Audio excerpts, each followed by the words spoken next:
नमस्कार दोस्तों, मैं नरेश सर आरसीसी क्लासेस से। आज हम पढ़ेंगे नया चैप्टर और उसमें पढ़ेंगे हम राजस्थान की जो प्रथाएं होती हैं उनके बारे में, जो कुप्रथाएं होती हैं उनके बारे में आज पढ़ेंगे। हमारा जो लास्ट चैप्टर था वो राजस्थान के नृत्य, वो 4 चैप्टरों में पूरा हुआ है, 4 वीडियो में पूरा हुआ है। तो आपने अभी तक वो वीडियो नहीं देखा है तो आप वो वीडियो भी देखें ताकि आपको ज़्यादा समझ में आए। आज हम जो नया चैप्टर है वो चालू करने वाले हैं, वो उसका नाम है राजस्थान की जो प्रथाएं होती है उनके बारे में बात करते हैं। तो सबसे पहले हम बात करते हैं राजस्थान की जो डाकन प्रथा है उसके बारे में। राजस्थान में जो डाकन प्रथा है, ये सबसे ज़्यादा बात ये होती है कि ये कौन से क्षेत्र में प्रचलित है। ये मेवाड़ क्षेत्र में सबसे ज़्यादा प्रचलित में है। और मेवाड़ क्षेत्र में सबसे ज़्यादा बात ये पूछी जाती है, जो डाकन प्रथा है वो कौन सी जाति में प्रसिद्ध है। तो सबसे ज़्यादा ये मीणा और भील जनजातियों में ये सबसे ज़्यादा प्रसिद्ध है। जो मीणा और भील जनजाति होती हैं इसमें ये डाकन प्रथा सबसे ज़्यादा प्रचलित में है। ये पहली बात तो ये होती है कि ये डाकन प्रथा होती क्या है। इसमें क्या होता है कि जो महिला होती है उनको क्या है, डाकन के तौर पे समझा जाता है। और उनके ये जो भील और मीणा जाती है उसमें इन महिलाओं को क्या कर दिया जाता है, पत्थर मार के और या लकड़ियों से इनकी पिटाई कर करके उनको मार दिया जाता है। उसी को क्या कहते हैं, डाकन प्रथा कहते हैं। कहा जाता है कि जिसका हस्बैंड या जिसका पति मतलब महिला से पहले ही खत्म हो जाता है तो उस महिला को इन जातियों में क्या कहा जाता है, डाकन कहा जाता है। सर्वप्रथम इसके ऊपर रोक लगाई गई थी। सर्वप्रथम इसके ऊपर रोक कब लगाई गई थी, 1853 में इसके ऊपर रोक लगा दी गई थी। और जो रोक लगाई है वो कौन सी जो रियासत में लगाई है, मेवाड़ रियासत ने इसके ऊपर सबसे ज़्यादा पहले जो रोक लगाई है। क्योंकि ये जो प्रचलित भी कौन सी थी, मेवाड़ क्षेत्र में प्रचलित थी। और कौन सी जनजाति के द्वारा, मीणा और भील जनजातियों में ही ये प्रचलित थी। अब इसके ऊपर पूर्ण रूप से प्रतिबंध लगा दिया गया। अब जो प्रतिबंध लगाया गया है सर्वप्रथम वो किसके प्रयासों से लगाया गया है, जेसी बुक के प्रयासों से। किसके द्वारा, जेसी बुक के प्रयासों से ये क्या लगाया गया है, इसके ऊपर प्रतिबंध लगाया गया। बात यह आती है कि जो डाकन प्रथा है उसके ऊपर प्रचलित इसके ऊपर रोक लगाई गई थी। उस समय मेवाड़ का जो शासक कौन था, तो ये कौन था, स्वरूप सिंह था। इसका कौन था, स्वरूप सिंह। तो आपको ये बात समझ में आई होगी कि डाकन प्रथा रियल में क्या है। डाकन प्रथा, जिस महिला का पति खत्म हो जाता है उसके बाद उस महिला को डाकन समझा जाता है। और ये सबसे ज़्यादा मीणा और भील जनजातियों में सबसे ज़्यादा प्रचलित थी। और सर्वप्रथम इसके ऊपर रोक कब लगी, 1853 में लगी। और ये मेवाड़ क्षेत्र में ही लगाई गई थी। मेवाड़ समय, मेवाड़ का जो शासक था उस समय वो कौन था, स्वरूप सिंह था। उसके बाद में हम बात करते हैं जो समाधि प्रथा। ठीक है जी, कौन सी प्रथा, समाधि प्रथा। इसके बारे में तो आप जानते हो, समाधि जैसे आपको तो पता है, बचपन में भी आपने बचपन से लेकर आज तक सुनते आए हो। तो समाधि कितने प्रकार की होती है, 2 प्रकार की होती है। एक तो जल समाधि होती है, एक भू समाधि होती है। कौन कौन सी, जल समाधि और भू समाधि। यानी पहली बात तो ये होती है कि समाधि का मतलब क्या होता है। मतलब ये होता है समाधि का कि जब आदमी जीवित होता है तो वो जीवित अवस्था में ही मृत्यु को धारण कर लेता है, उसे क्या कहते हैं, समाधि कहते हैं। ठीक है जी, समाधि क्या हो गई, जीवित रहते हुए मृत्यु को धारण करना ही क्या कहलाता है, समाधि कहलाता है। ठीक है, यहाँ तक की बात आई। अब जो समाधि होती है ये कितने प्रकार की होती है, ये 2 प्रकार की होती है, मैंने अभी अभी बताया आपको।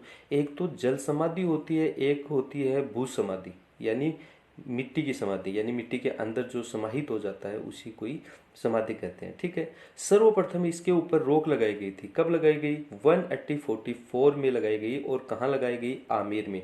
आमेर कह दो या फिर जयपुर, आप कोई भी एक नाम बोल सकते हो। आमेर का ही क्या नाम है, जयपुर।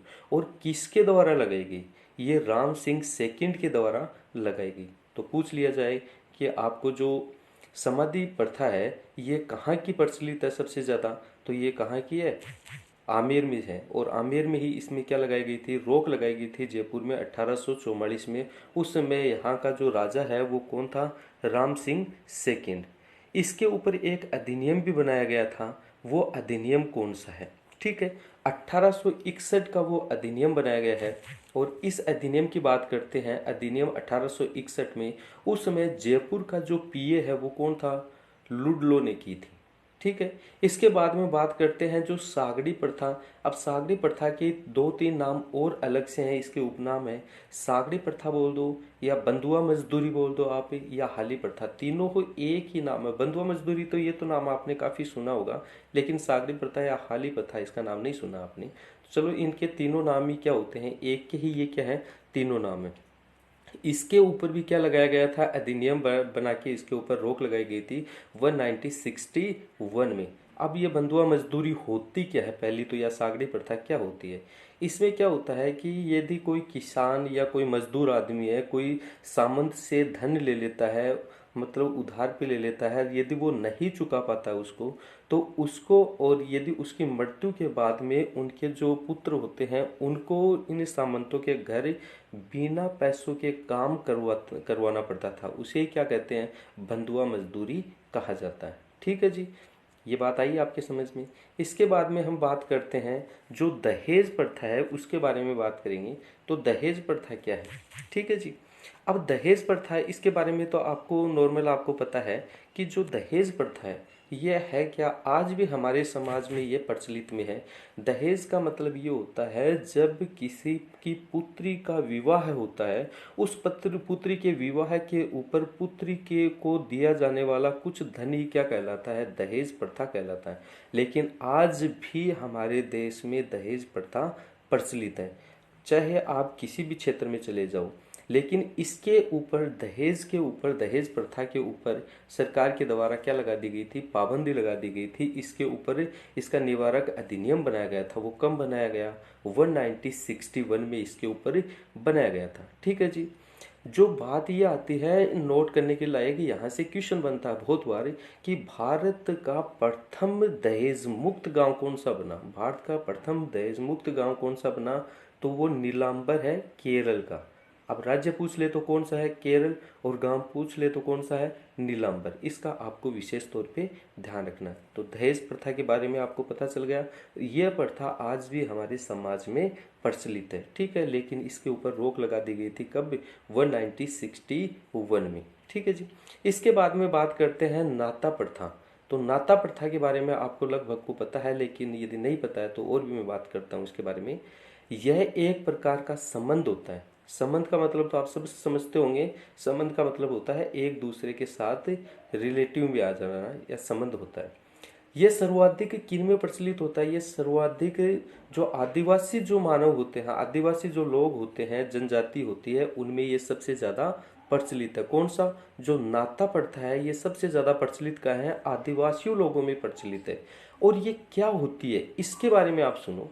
आपको ये तो पता होगा, जब कोई महिला अपने पति को छोड़ के किसी दूसरे आदमी के साथ रहने लग जाए, या उसके साथ शादी कर ले, उसी को क्या कहते हैं, नाता प्रथा। जैसे अपन सुनते हैं हमारे समाज में कि वो नाता चली गई, तो वो नाता चली गई का मतलब होता है कि वह अपने पति को छोड़ के किसी दूसरे व्यक्ति के साथ रहने लग जाए, या फिर उसके साथ विवाह कर ले, तो वही क्या कहलाता है, नाता कहलाता है। आई क्या बात समझ में आपकी।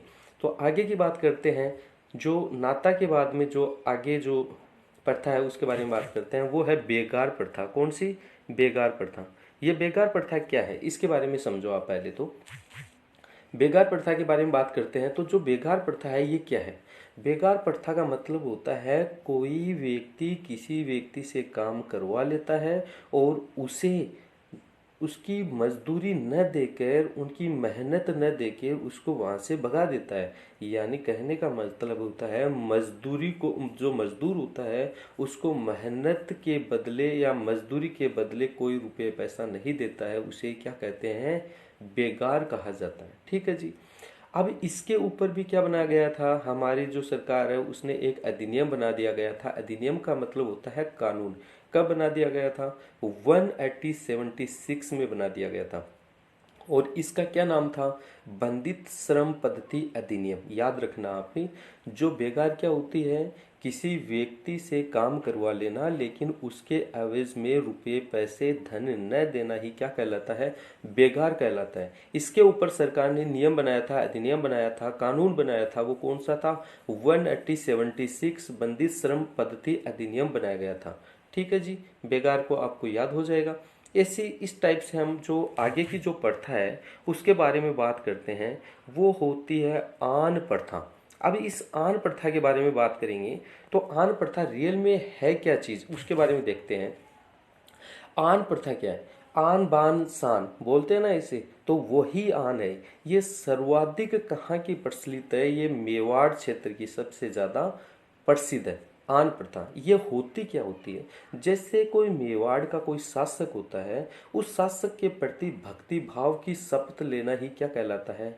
आन प्रथा कहलाता है। क्या कहलाता है? शासन के प्रति भक्ति भाव की शपथ लेना ही आन प्रथा कहलाते हैं। जैसे कोई हमारे कोई समाज है, मेवाड़ का कोई राजा बना है, उस राजा में यदि कोई दूसरा व्यक्ति काम करने के लिए आता है, उसके साम्राज्य में काम करता है, तो उसको काम देने से पहले उससे एक शपथ लिया जाता है। वो शपथ क्या है कि मैं जो राजा होता है उसकी भक्ति भाव में हमेशा क्या होने आन बनाए रखना है, उसकी मर्यादा को बनाए रखने की शपथ लेता है। वही क्या कहलाता है? आन प्रथा कहलाती है। इसके बाद में हम देखते हैं पर्दा प्रथा।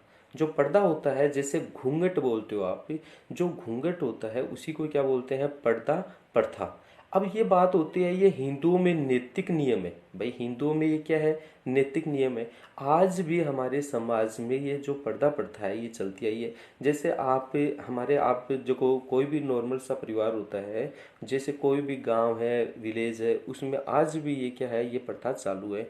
कोई बड़ा व्यक्ति सामने आ जाए तो जो महिलाएं होती हैं, जो शादीशुदा महिलाएं होती हैं, वो घूंघट निकाल लेती हैं। उसी को क्या करते हैं? पर्दा प्रथा। यह इसको समाप्त करने के लिए जो सबसे ज्यादा जोर दिया गया था वो किसके ऊपर दिया गया था? शिक्षा के ऊपर दिया गया था। और सबसे पहले ये जो पर्दा प्रथा है इसको हटाने के लिए सबसे ज्यादा जो प्रयास करने वाला व्यक्ति था वो कौन था? दयाराम सरस्वती। नाम से ही जानते हो आप दयाराम, जो दयानंद जी सरस्वती हैं, उन्होंने इसको रोकने के लिए सबसे ज़्यादा स्त्री शिक्षा पर जोर देने के लिए कहा गया। उन्होंने कहा कि जब स्त्रियों को ज़्यादा शिक्षा मिलेगी, ये इसके बारे में ज़्यादा जानकारी लेंगी, तो इसमें ये पर्दा प्रथा क्या हो सकती है? हट सकती है। ये जो पर्दा प्रथा है इससे महिलाओं का क्या होता है? शोषण होता है। इसीलिए इन्होंने आज हमारे समाज में ये कानून बनाया गया है, हटा दिया गया है, लेकिन आज भी हमारे ये समाज में प्रचलित में है। ठीक है जी। इसके बाद में जो बात करते हैं वो त्याग प्रथा के बारे में बात करते हैं।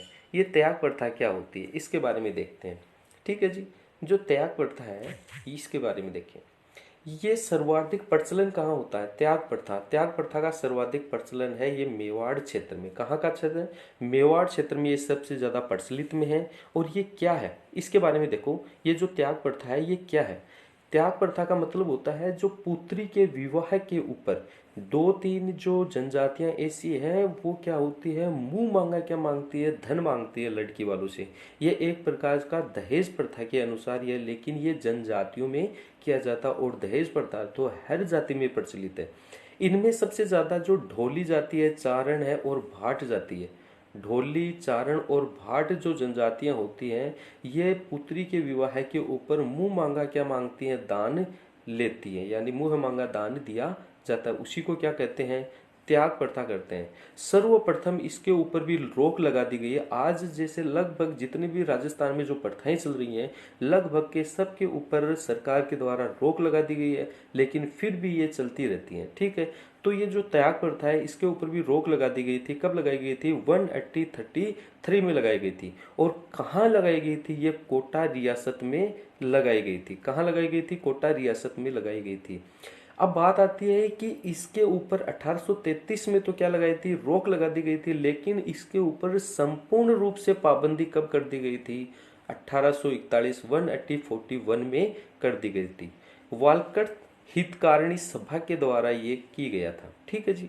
इसके बाद में बात करते हैं जो चारण है, ढोली है या भाट जाति है, इनका मोस्टली कार्य क्या होता है इसके बारे में मैं आपको बताना चाहूँगा। तो सबसे पहले हम बात करते हैं जो चारण जो जाति होती है उसके बारे में बात करते हैं। जो चारण जाति है, तो चारण के बारे में बात करते हैं। ये वीर रस में राजाओं की वीर गाथाओं को गाते हैं। जो वीर रस में यानी कहने का मतलब होता है बहुत ही मधुर आवाज में, मधुर सॉन्ग में ये क्या करते हैं? जो राजा होते हैं उनकी वीरता के बारे में क्या करते हैं? गाथाएं गाते हैं। अब जो भाट जाति है उसी का ही दूसरा नाम है जग्गा, राव और बड़ुआ। क्या नाम है? भाट, जरगा, राव या बड़वा, ये क्या काम है, इनका कार्य क्या है? जो शासक, कोई भी शासक बनता है, राजा बनता है, उनके लेखा जोखा रखते हैं या उनका हिसाब किताब जो रखता है वही क्या कहलाता है? भाट जाति का कार्य होता है। यानी शासक की वंशावलियों का जो लेखा जोखा रखता है वही क्या होता है? भाट, जगा या राव, बड़वा जाति के लोग होते हैं। ठीक है जी। अब ढोली या राणा, ये क्या होते हैं? इनका मोस्टली रूप क्या होता है समाज में? ये क्या होता है? जो मांगलिक अवसर होते हैं, मांगलिक अवसर का मतलब होता है खुशी का टाइम। जो खुशी का टाइम होता है उन पे जो सामंत और राजा होते हैं उनके घर पे जाके ये क्या बजाते हैं? ढोल बजाते हैं। तो उनका क्या क्या कार्य है? जो मांगलिक अवसरों पे, खुशी के अवसर पे ये शासक और सामंतों के घर में जाके जो ढोल बजाते हैं उसे ही क्या कहा जाता है? जो सॉरी, उन्हीं को ये जो जाति है ये कौन बजाती है? ढोली या राणा जाति बजाती है। ठीक है। इन जो तीन चार ये जो जातियां मैंने बताई है इनका मोस्टली क्या रूप है एक समाज में, ये क्या क्या कार्य करते हैं, इसके बारे में मैंने आपको बताया। इसके बाद में एक और जो बात करते हैं, जो आगे की जो प्रथा है उसके बारे में बात करते हैं। इसमें सबसे ज़्यादा इम्पोर्टेंट है बाल विवाह। कौन सा है? बाल विवाह। इसके बारे में बात करते हैं।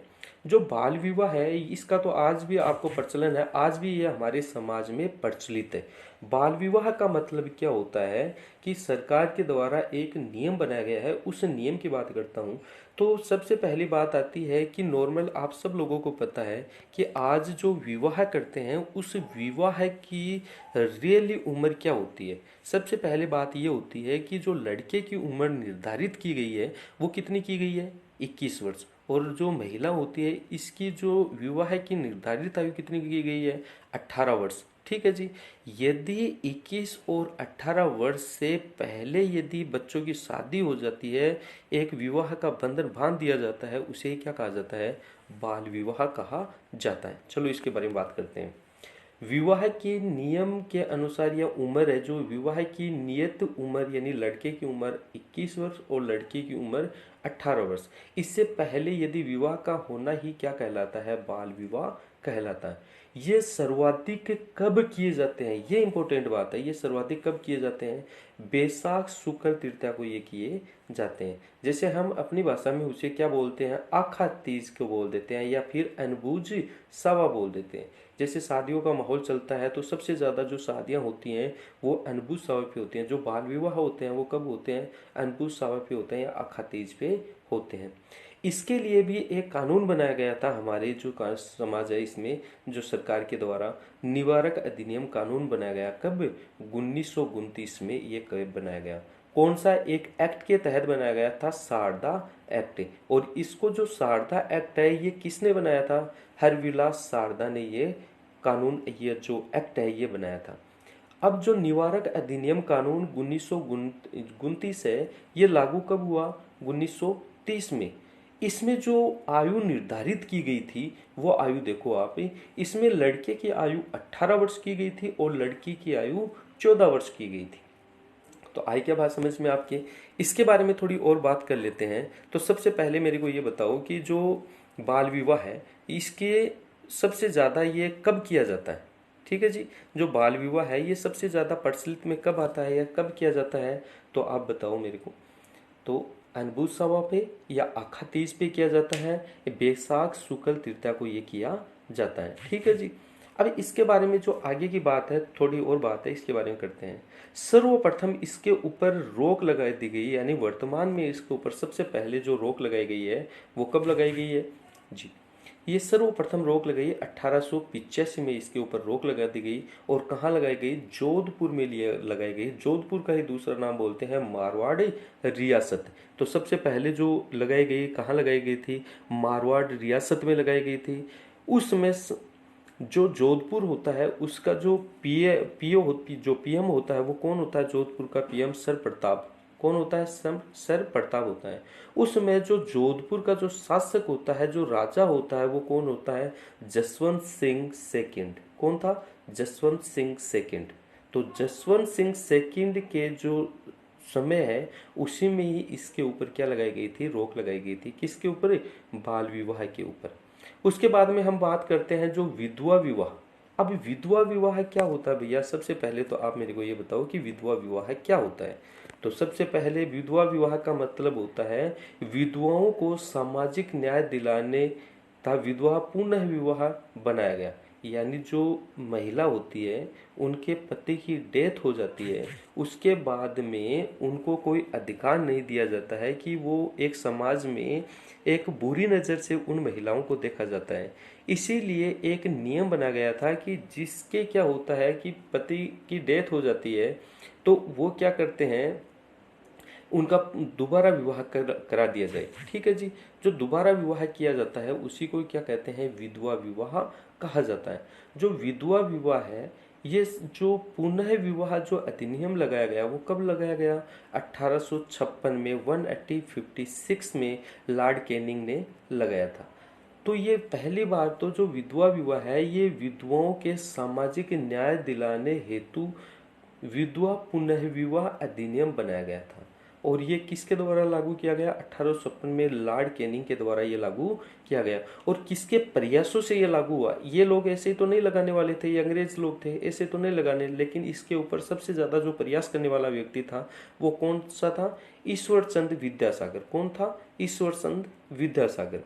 मध्यकाल में भी इसको बढ़ावा दिया गया है। जो कौन था? सवाई जय सिंह। किसके द्वारा? सवाई जय सिंह के द्वारा इसको बढ़ावा दिया गया।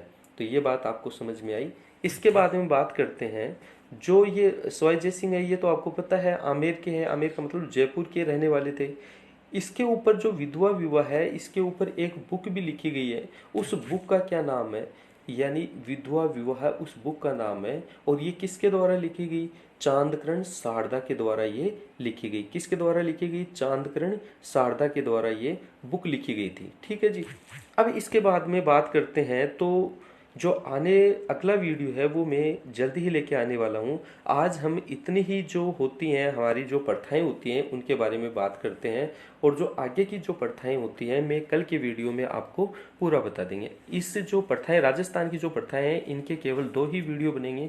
जो नेक्स्ट वीडियो है वो आपके पास कल अवेलेबल हो जाएगा। और आप इस वीडियो को ज़्यादा से ज़्यादा लाइक करो, शेयर करो और सब्सक्राइब करो। और उन बच्चों तक भी पहुँचाओ जो पढ़ाई से दूर हो रहे हैं। अभी लॉकडाउन चल रहा है, इसमें जो पढ़ाई के पास नहीं जा रहे हैं उनके पास भी ये भेजो, ताकि उनकी वो भी घर पे बैठे बैठे ये काम कर सकें। ठीक है जी। So thank you very much.